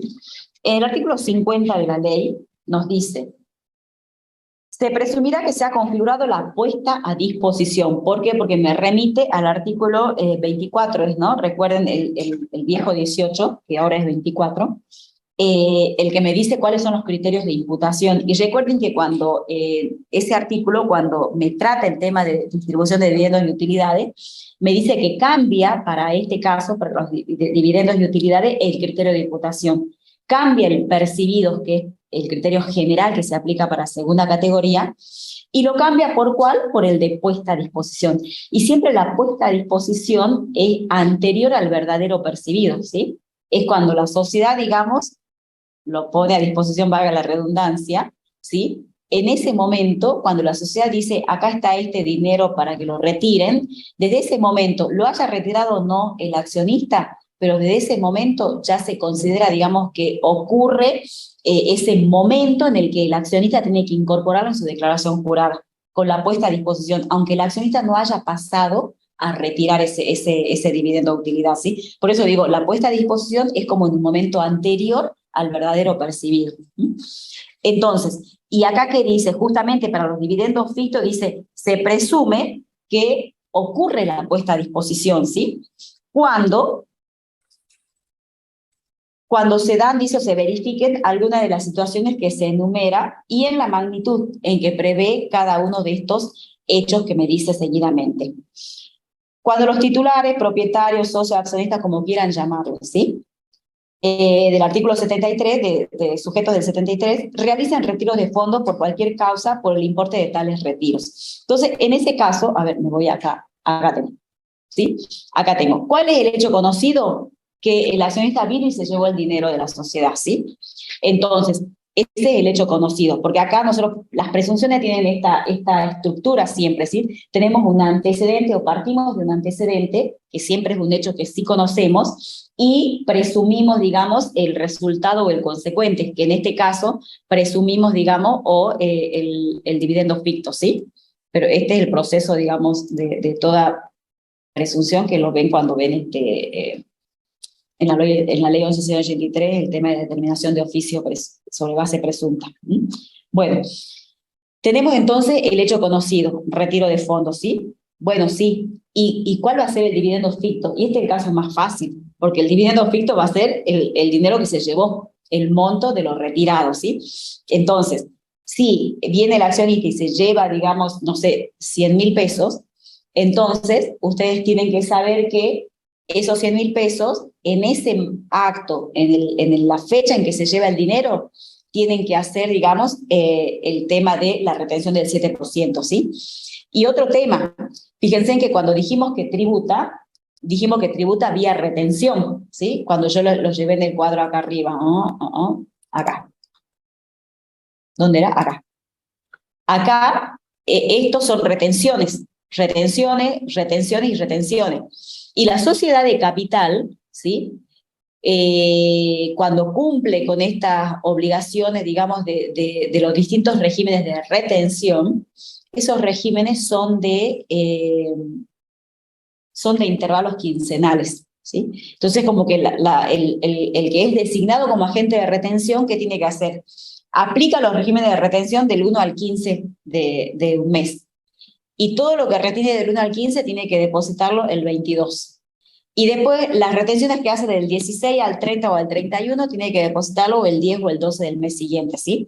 Fíjense que es quincenal el control. Entonces, o sea, la tarea que tiene que hacer el agente de retención. Entonces, fíjense, ¿no? Si se lleva los fondos, ¿sí? No es que yo voy a analizar esto cuando esté cerrando los estados contables o el otro año, ¿no?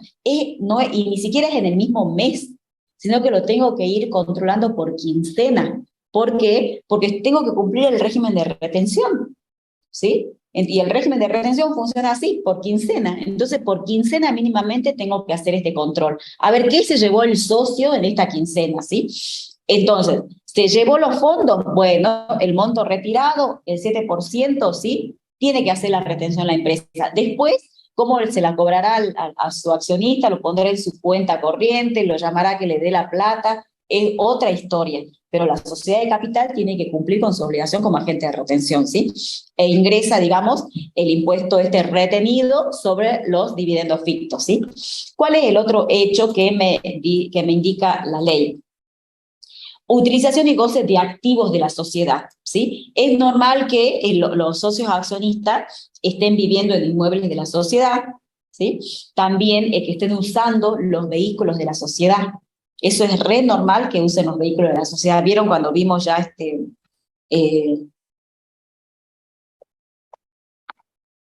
cuando estuvimos viendo cuarta categoría y todo ese tema del uso dual de los vehículos, ¿sí? Bueno, en ese caso, cuando se esté entonces usando bienes de la sociedad, entonces, ¿qué nos dice? Bueno, en el caso de que esté usando inmuebles, ¿sí? De la sociedad, entonces se va a presumir, ¿sí?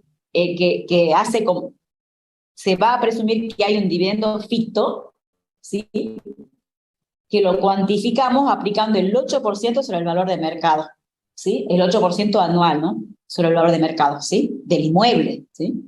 Y si en caso de que se trate del automóvil, por ejemplo, ¿sí? Esa presunción va a ser aplicando el 20% sobre el valor del bien también, del bien mueble, ¿sí? Entonces, fíjense en que esto hay que hacer los cálculos, ¿no? Porque el 8% sobre el valor de mercado de un inmueble, si bien es anual, pero hay que hacer el cálculo porque me parece que es bien representativo, ¿sí? No quita, digamos, no quita que realmente lo que busca acá la norma es como que la sociedad, en vez de estar prestándole en forma gratuita, ¿sí? El inmueble para que viva, digamos, el socio accionista, podría estar alquilándolo. Y si lo alquila, está obteniendo renta que van a sumar, digamos, a su ganancia grabada, ¿sí? Esa es, digamos, un poco la idea, ¿sí? Por eso es que dices, bueno, si no pasa eso, entonces está haciendo uso o retiro de utilidades de este socio accionista, entonces le cobramos, digamos, el impuesto a las ganancias, ¿sí? Otro caso, bienes afectados a garantías ejecutadas directa o indirecta de los titulares, ¿sí? Si bien es cuando la sociedad le sirve de garante al socio accionista, ¿sí? Pero tiene que darse una segunda fase, ¿sí? Un segundo momento, que es que el accionista no pague y el tercero, digamos, acreedor, ejecuta ese bien que es de la sociedad. ¿Estamos? Se tiene que dar esa situación. No es que sea simplemente el garante. Si la sociedad le sirvió de garante, pero no pasó nada, y el socio pagó como corresponde, el crédito, lo que fuere, no pasa nada. El inciso C se va a dar cuando realmente la sociedad le sirvió de garante y el socio no pagó y el acreedor le tuvo que ejecutar el bien, ¿sí? Entonces, en ese caso, el dividendo ficto, ¿sí? Encabeza ahora, digamos, en la relación entre el socio y la sociedad. El dividendo ficto va a estar dado por el valor de plaza de los bienes hasta el límite de lo garantizado. ¿Mm? Después también pasa siempre cuando hay operaciones de compra-venta. Por eso cuando vendan o compren, por encima o por debajo del valor de plaza. Ustedes verán que siempre pasa en las relaciones, digamos, entre los socios con su sociedad, porque es su sociedad, más en la empresa de familia, que no se respetan los valores de plaza, ¿sí? Siempre, si ellos tienen que comprar algo a la sociedad, siempre, digamos, lo compran más barato, ¿sí? O si tienen que venderlo, lo venden más caro, ¿sí? Entonces siempre pasa eso. Entonces eso también, digamos, nos viene y nos controla eso. Dice, bueno, esas diferencias que surjan como consecuencia, digamos, de no considerar los precios normales como si fueran, digamos, operaciones con terceros independientes, también esos beneficios que se lleve, digamos, el socio accionista, lo vamos a considerar dividendos fictos, ¿sí? Los gastos, esto es re común, gastos realizados por la sociedad a favor de sus titulares. Por supuesto que va a ser considerado dividendo ficto el valor nominal del gasto, el importe del gasto, ¿sí? Acá dice servicios médicos de los socios, tarjetas de crédito, teléfono, pero ¿qué es lo que uno normalmente ve en nuestras pymes? Los impuestos, el aporte autónomo del accionista que es administrador. Lo ve debitado de la cuenta bancaria de la sociedad. La sociedad le paga los impuestos, digamos, al administrador, ¿sí? Que en general es un socio, ¿no? Eso uno lo ve, es moneda corriente. Entonces, eso no tiene que suceder. En realidad, eso es impuesto o cuando pagan impuesto a las ganancias. Muchas veces la sociedad de capital, nuestras pequeñas pymes, pagan todos juntos, lo de la sociedad, lo del administrador, ¿sí? No, o sea, el impuesto a las ganancias, el aporte de autónomo del administrador que es socio o accionista, no tiene que pagarlo la sociedad, lo tiene que pagar el administrador por su cuenta, porque si lo paga la sociedad, es dividendo ficto. Tenemos que aplicarle el 7% y hacer la retención como dividendo ficto, ¿sí? Otro tema, acá dice tarjetas de crédito, pero pasa que usan las cuentas bancarias de la empresa, de la sociedad de capital. Hay que leer también los resúmenes de las tarjetas de crédito de esas cuentas bancarias de la sociedad de capital. Porque cuando ustedes a veces ven los resúmenes de tarjetas de crédito de la sociedad de capital, son todos muchas veces consumos personales de los administradores. ¿Y eso qué es del administrador? Me refiero siempre al administrador que es socio, ¿no? Que es dueño, ¿no? Y eso también es dividendo ficto, ¿sí? Porque uno ve la lista del supermercado, la tarjeta pasó por el supermercado, se compraron, no sé, heladeras, cocinas, ¿sí? Pero eso no es muchas veces sabemos que no es de la sociedad. Entonces, eso es dividendo ficto. Bueno, sueldo y honorarios, cuando no se pueda aprobar la efectiva prestación del servicio, cuando no se pueda aprobar, dice. Esto también es lo mismo. Es el caso, en general, es el caso, digamos, del administrador que es el socio de la empresa, ¿sí? Bueno, cuando ese administrador que es socio de la empresa, ¿sí? Se le liquida, ¿sí? Honorarios o sueldos, pero en realidad, supónganse que el socio ni se aparece a trabajar porque es el hijo del otro dueño, ¿sí? Bueno, todo se va a entender, digamos, que es dividendo ficto, ¿sí? O sea, tiene que probarse la efectiva prestación. Cuando nosotros analizamos en cuarta categoría los honorarios de administradores, también como requisito exigía la efectiva prestación de la tarea. ¿Y cómo se demuestra la efectiva prestación, por ejemplo, de la tarea? Y uno con solo ir y pedir los libros de actas de directorio, ¿sí? y uno mira las actas que están realizadas y por lo menos que haya un acta, no sé, cada 2 meses, nos vamos a dar cuenta que realmente trabaja, ¿sí? En su función, digamos, de administrador, ¿sí? Bueno, esto es uno de los requisitos, digamos, también para deducir, digamos, la sociedad de capital, los honorarios de directores, ¿sí? Siempre hay que demostrar, digamos, que realmente se hace la tarea. Y esto que yo me adelanté hace un rato, porque dije, puede ser un sueldo de un hijo que ni siquiera va a trabajar, ¿sí? Entonces, ¿por qué me adelanté? Le dije me adelanté, porque después que la ley termina haciendo todo, digamos, un relevamiento, una enunciación de todos los hechos conocidos, con el cual vamos a inferir que hay retiros de dividendos y utilidades, en un momento me dice, y acá lo debe tener, acá, nos dice que cuando habla de los sujetos que intervienen, y ya sabemos que son los socios, los accionistas, los titulares, ¿sí? Pero también me dice, ¿sí? Que va a alcanzar al cónyuge, al conviviente, a los ascendientes o descendientes en primero y segundo grado de consanguinidad o afinidad, ¿sí? O sea, todo lo que vimos, el retiro de dinero, el pago de los gastos, todos esos hechos, no solamente que sea en cabeza del accionista o el socio, sino si es también en cabeza de su grupo familiar, ¿sí? También tenemos que considerarlo como retiro de dividendos del accionista o el socio, ¿sí? ¿Qué tenemos acá? Esto. A ver, ¿qué más? Dice acá, las presunciones aplican a cada accionista o socio en forma individual. Eso creo que está claro. Puede afectar a unos y a otros no, ¿sí? En general, ¿dónde hay que poner el ojo? En ese socio accionista que tiene muchas veces las tareas de representación del ente, el administrador. En esas figuras donde más se ven, digamos, estos tipos de comportamientos, ¿sí? Estos retiros, digamos, habituales. La falta de retención genera contingencias gravosas en cabeza de la sociedad, ¿sí? Porque es agente de retención, es la sociedad la encargada, digamos, de... Y el límite. El límite de las utilidades son las utilidades pendientes de distribución. Nosotros con respecto al límite, bueno, los dividendos fijos se consideran como tales hasta el límite de las utilidades acumuladas pendientes de distribución al último ejercicio cerrado por el porcentaje de participación que el accionista posea en la titularidad de la empresa, ¿sí? Antes de esto, yo quería decir, a ver dónde está, no sé si está acá.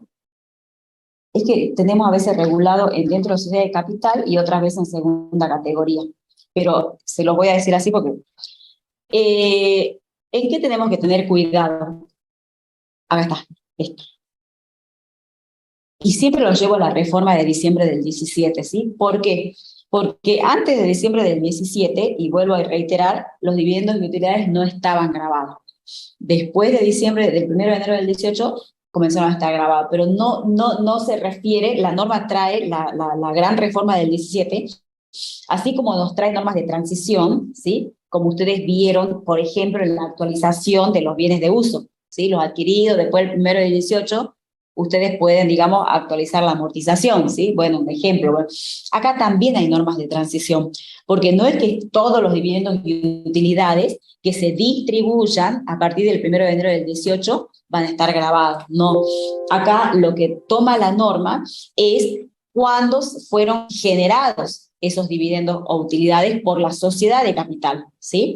Por ejemplo, dice, a ver, por los ejercicios que la sociedad de capital, ¿sí? Tenga a partir del 1 de enero del 18, o sea, por las utilidades que generen la sociedad de capital, ¿sí? Por las utilidades de las sociedades de capital generadas a partir de ejercicio iniciado desde el 1 de enero del 18, esas van a ser las utilidades que van a estar grabadas. O sea que tienen que ser utilidades generadas durante la reforma ya. ¿Estamos? Generadas durante la reforma. Las utilidades generadas anteriores a la reforma van a seguir teniendo el tratamiento anterior. ¿Y cuál era el tratamiento anterior? Que no se los dije todavía, pero en términos generales era o se les llamaba en el viejo artículo 46, no en el artículo 46 que van a ver ustedes ahora en la ley, sino en un texto anterior, buscan el artículo 46 viejo, Y en ese 46 viejo, que era una norma de segunda categoría, decía que los dividendos y utilidades en cabeza de la persona humana, porque estoy en segunda categoría, el 46 viejo estaba en segunda categoría, decía que iban a tener el tratamiento de no incorporados. No incorporados, ¿qué quiere decir? Que no aumentaban para la determinación de la ganancia agravada, ¿sí? Pero la terminología que usaba es no incorporado. Entonces, ¿qué pasa? Si nosotros ponemos acá la situación del socio accionista y la situación de la sociedad de capital, nosotros sabemos que las sociedades de capital no están obligadas a distribuir dividendos y utilidades todos los años. No están obligadas. Y muchas veces quieren reinvertir las utilidades y lo hacen. Si es decisión de los socios, lo hacen, ¿sí? Entonces, cuando viene esta gran reforma, a grabarnos los dividendos y utilidades, ¿sí? Como norma de transición, implementa esto. Esto que, en fin, nosotros decimos, entonces vamos a tener que hacer una división, ¿sí? O manejar un stock de utilidades. Tener por este lado o identificar las utilidades que fueron generadas o ganadas, entre comillitas, anterior a la reforma. Y las utilidades, o las viejas, como acá le llaman esta filmina la contadora Ewe, ¿sí? Las viejas. Y separarlas de las utilidades nuevas, que las utilidades nuevas serían las ganadas o generadas o durante la reforma, ¿sí? O sea, por ejercicios que iniciaron a partir del 1 de enero del 18, ¿sí? Entonces, ¿qué puede pasar? Que una sociedad de capital puede estar distribuyendo utilidades. Y nosotros, que estamos, digamos, ya sea, somos asesores de la sociedad de capital y tenemos que ver cómo aplicamos el régimen de retención, o podemos ser asesores del accionista. Sea uno o sea el otro caso, nosotros necesitamos esta discriminación, porque la sociedad de capital, cuando pague dividendos reales o dividendos fictos, o se den los casos, digamos, que originen, digamos, la aplicación de dividendos fictos, tiene que saber qué tipo de utilidades está afectando. ¿Por qué? Porque las utilidades viejas no están grabadas en ganancia y las utilidades nuevas sí están grabadas en ganancia. Entonces tiene que conocer, digamos, su stock de utilidades. ¿Dónde está su stock de utilidades? Y en resultados acumulados, en el estado de evolución del patrimonio neto. Nada más que en el balance no lo voy a ver así. Tengo que desglosar. Y aparte ya estamos en el 2022. ¿Ah? Entonces, esas utilidades acumuladas del balance las tengo que desglosar, ¿sí? O mínimamente, sí, y el socio accionista cuando le distribuyen y sabe que tiene resultados acumulados de muchos años anteriores, y si son anteriores al 1 de enero del 18, con más razón, tiene que preguntar, ¿sí? Si son utilidades viejas las que están distribuyendo, le hacemos aplicación del viejo texto legal, o sea, del tratamiento anterior, no es del viejo texto legal, del tratamiento anterior, porque fueron utilidades generadas bajo la vigencia del régimen anterior. ¿Cuál es el tratamiento? De no incorporadas para la persona humana, ¿sí? Y para la persona jurídica le decían no computable, que acá están las dos, ¿ves? Era no computable, que esa sigue vigente, que es el artículo 68 que dijimos, ¿sí? Sigue vigente esa. Y para la persona humana era no incorporados. O sea que antes, cuando se distribuía dividendos y utilidades, para nadie estaba grabado, ¿sí? Ni para otro sujeto, digamos, sociedad de capital, ni para las personas humanas, ¿sí? Para el otro sujeto era el tratamiento de no computable, artículo 68 creo que dijimos. Y para las personas humanas el tratamiento era de no incorporados, viejo artículo 46, ¿sí? Pero, porque no todo es color de rosa, ¿no? En el tratamiento anterior, si bien no estaban grabados, ¿sí? Bajo estas dos características, porque no le llaman no grabado, ¿vieron? Vienen con terminología distinta, pero en definitiva no estaba grabado, ¿sí? Pero traía esta figura que es el impuesto de igualación, que lo van a ver creo con la contadora la clase que viene, ¿sí? ¿En qué consistía más o menos esta figura? En que cuando un sujeto o sociedad distribuía dividendos y utilidades que no habían pagado el impuesto a las ganancias, entonces, en el momento en que distribuía esos dividendos a sus socios o accionistas, estaba sujeto, digamos, al impuesto de igualación, que es otra figura, digamos, que tiene, porque sigue vigente, es el 69.1. Entonces, el impuesto de igualación es una figura que sigue vigente, pero sigue vigente y es de aplicación para este tipo de utilidades, para las viejas. Las generadas antes del 1 de enero del 18, ¿sí? Eso lo van a ver la clase que viene, ¿sí? Pero en términos generales le doy un ejemplo simple, ¿sí? Supongamos que una sociedad tiene 100.000 pesos de impuesto, de impuesto de resultado positivo, ¿sí? Según estado de resultado. Y supongamos que esos 100.000 pesos es todo originado de una renta exenta, porque tiene un ingreso exento, ¿sí? Y ese ingreso exento, bueno, le da, le da los 100.000 pesos de renta neta o ganancia neta sujeta a impuestos. Bueno, cuando va, digamos, a distribuir, digamos, utilidades, no puede decir que está grabado, ¿sí? Pues no va a estar grabado porque los dividendos y utilidades están exentos para, o no incorporados o no computables para el accionista, ¿sí? Pero la sociedad puede distribuir válidamente los 100.000 pesos. ¿Sí? Pero cuando se va a dar con esta figura, y esta figura que dice, mire, cuando distribuya dividendos y utilidades, fíjese y haga una confrontación de cuánto pagó impuesto a las ganancias por ese periodo que está distribuyendo utilidades. Y en el ejemplo que les acabo de dar, yo les dije que los 100.000 pesos eran un concepto que estaba totalmente exento. Entonces, ¿cuánto pagamos de impuesto a la ganancia? Nada, si estaba exento el concepto que le estoy diciendo, que me genera la utilidad que estoy distribuyendo. Entonces, cuando yo acá le voy a decir, no, no pagué nada, porque estaba originado en el concepto exento, entonces me va a decir, bueno, tiene que aplicar el impuesto de igualación y me tiene que pagar el impuesto a las ganancias, ¿sí? Bueno, eso lo van a ver la próxima clase, ¿sí? Quiero que quede claro que sigue vigente esto, pero para este tipo de utilidades, ¿sí? Y ahora, no, ahora aplicamos esto, ¿sí? Para las utilidades nuevas, aplicamos todo lo que hemos dicho, ¿sí? Si están distribuidas, ¿sí? ¿Qué quiere decir? Que hay, digamos, un acta de asamblea donde decidieron distribuir a los socios, tanto son dividendos reales, digamos, dividendos reales, entonces ahí le damos el tratamiento de gravado, si es una persona humana, inscrita o no inscrita, o si es un beneficiario del exterior. Y le damos el tratamiento de no computable, que ese no cambió, cuando el socio accionista sea otra persona, digamos, jurídica. ¿Estamos? Y ese es el cuadro que hemos visto hace un rato. ¿Ah? No sé dónde está. Ese. ¿Ah? Ese. ¿Sí? Cuando sea esto, es no computable. ¿Sí? Bueno. ¿Y qué más nos dice acá? ¿Dónde estaba? Vamos al cuadro. ¿Estamos viendo? Ahí está. ¿Sí?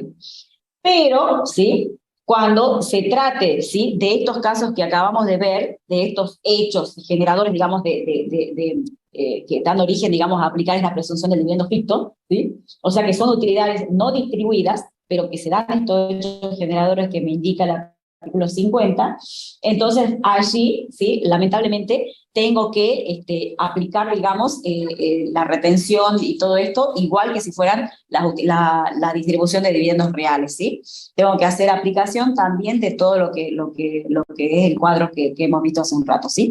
Pero ahí, una vez que hacemos, que vamos analizando, tenemos que trabajar con los límites que me dice lo que hemos leído de dividendos fictos, ¿sí?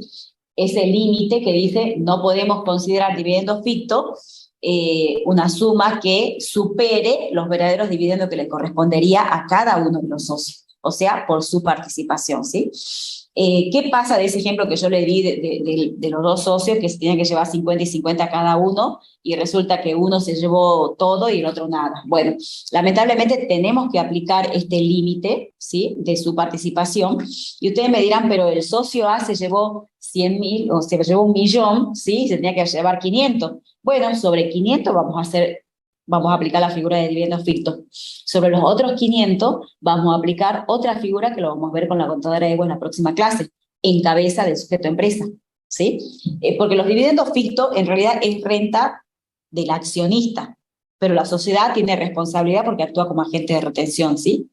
Lo que vamos a ver con la contadora Evo en la próxima clase tiene que ver con renta ficta también, pero de la sociedad de capital, pero está relacionado con esto, ¿sí?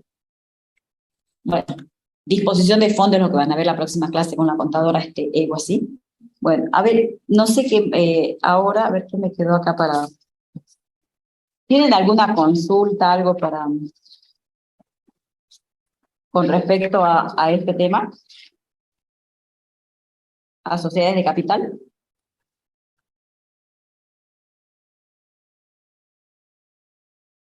Yo creo impuesto de igualación y disposición de fondos le va a dar la contadora la clase que viene, ¿sí?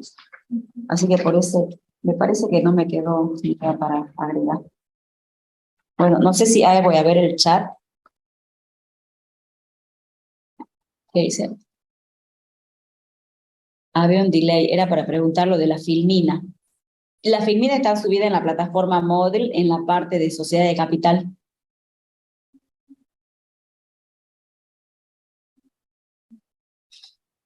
Bueno, yo no sé si no tienen más